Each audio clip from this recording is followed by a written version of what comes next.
Hey you guys, welcome to the first ever Endo update. I'm Britt and we're so excited. We have so much fun stuff to share with you today.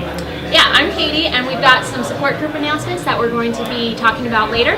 And my name is Megan, but you have to wait for my announcement. Hi everybody, it's me Katie. I'm going to talk to you guys about some of our support groups coming up. The biggest thing is that we've got our January in-person support group coming in on January 22nd. It's going to be on a Tuesday from 7 to 9. It's going to be at Southdale Library in Edina. It's going to be with special guest Dr. Heegaard. He's going to be talking to us about excision surgery and different kind of treatment options that we can have. So we hope that we'll see you there, and also one of our more expanded meetings by a partner or a caregiver or somebody that you'd like to come and help learn about endometriosis with you. We look forward to seeing you. Hey everybody, board member Megan here. So due to the overwhelming response for the Endo March t-shirt design contest, we're extending the due date now. So all you graphic designers, artists, and creatives, keep sending us those submissions. We'll announce the new winner on our next packing party Saturday, January 26th. And the grand prize winner will walk away with $50 cold hard cash. Next up, we've got Britt with a very special, exciting guest. Hey guys, as Megan said, we are so excited to have a special guest with us today, and it's Dr. Palmer. Hello. Hey, with Oakdale OBGYN. Dr. Palmer, can you talk to us about why excision surgery for endometriosis is different and why it's required to really treat the disease? So excision surgery really is kind of more of a comprehensive approach to removal of the disease.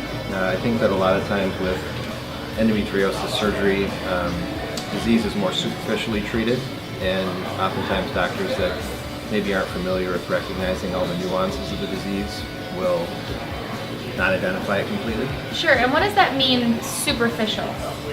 So endometriosis can take lots of different appearances and presentations in a patient. Sometimes the most painful types of endo are types of endo that cause invasive disease.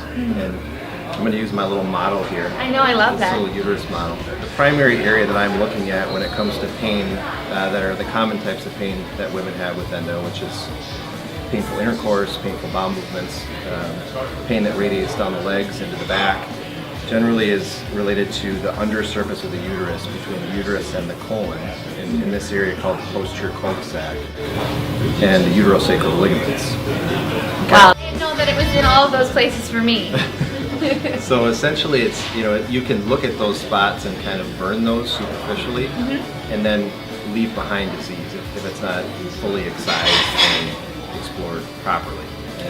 So for those of us who don't have a medical degree, what is the difference between excising and just burning the surface, or I think that's called ablation? Different ways that different energy types and different tools and different things that surgeons use to treat this disease. The most common way is to use a cautery type device to essentially kind of zap or burn the surface layer of the abdominal lining, the peritoneum. Complete way to treat it, and I generally use a robotic surgical technique, particularly for when I'm concerned about more advanced disease, and it's using a cautery device, but a scissors type device that actually allows me to kind of go in underneath the surface and cut out the diseased areas. It requires a careful surgical technique that obviously does not disrupt the vital structures, the vessels, the ureters, the parts of the bowel that are close by, working in all these areas, and it just requires kind of a specialized knowledge of anatomy and technique in order to do it safely. Well, Dr. Palmer, did you have some questions for me? I do. So we are excited to work with the Endo Warriors on a new project that Britt will introduce to you. Essentially, we're putting together some care packages for patients and partnering together. And what I was going to throw back in Britt's direction is, kind of what is the plan here? What are these care packages? And then how do you think these are going to help people? What's going to be in them? And how can maybe the viewers out there get involved in helping with this project? I love it. Very good. Okay, well, one of my favorite things in this is each of us thought back to our own surgeries, and we worked with a lot of other endo warriors in our online groups to hear what helps them. And so we've devised, some special items that you've obviously helped with.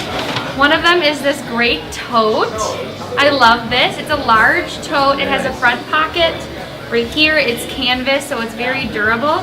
My favorite feature is that it fully zips and encloses on the top because, you know, as a lady, I know you carry around a lot of man bags, Dr. Yeah. Palmer, but as a lady, I like to have all of my stuff contained. Yep. And then it's very large, so it's easy to use it on the go. So I like that. It says Oakdale here with our logo to Yep. represent the partnership, which is so fun. And Endo Warriors will also get a 22-ounce tumbler with a straw. I think part of something that's really important for recovery is to drink a lot of fluids. Yep. Right, doctor? And our third item, sponsored by Oakdale, is this really cool hot cold pack. It has both the Oakdale logo and the Endo Warriors logo on it, and I think this is nice for recovery, whether you're doing cold or heat. Why would you use heat or cold after surgery, I should say? I usually encourage people to do cold ice, some type of cold on the tummy, especially in the first several days to a week after surgery, because there's swelling Sure. that occurs from making the incisions and just working inside the abdomen. And then using a heat source like a heating pad, a hot towel, or something like that on the low back as they're sitting and resting. Kind of that combination is a nice way to deal with the swelling and the cramping that can happen after surgery. I like that. So we thought about that. The next area where you guys can get involved is with our Amazon wish list. So we went through and added a bunch of things that we think would help people get over some of those post-surgery symptoms. Do you want to hold my bag for me? All right. So in here we have some fuzzy socks. So something soft and fuzzy that's warm while you're recuperating. And then we've got some tea and tea bags because, I don't know, this was my first surgery, so I had never experienced the pain and kind of the scratchiness you get from having, what's the tube down your throat? Intubation For anesthesia, right? So the hot tea really helps. Also some lozenges for your throat, same reason. Yep. And then often we talk a lot about like narcotics use for surgery. And I think it's important to remember that you don't always need narcotics, and I mean you do need them after surgery, but it's important to use other methods. So with Dr. Palmer's approval and recommendation, we have some Tylenol and Advil packs on there, so you can use them along with the narcotics to help the healing and the inflammation. So yeah. That's great. So you guys can purchase some of that stuff on our Amazon wish list. We'll include the link below, and join us here on the 26th at Darby's in Minneapolis. And we will really appreciate you guys volunteering and helping us pack all these care packages. Dr. Palmer, how will patients receive these? So we're going to basically be handing these out to patients, establish that we're going to go to surgery. I generally will see a patient back to discuss the nuances of surgery, what to expect with recovery, and that's a good time frame to kind of have this bag begin. And in the bag will be all of the post-op instructions from Oakdale and their team on, you know, best practices for recovery, diet, some stuff from Sheree, the physical therapist as well, like getting back into the swing of things. So we know they're really going to help. A lot of good info. I'm excited.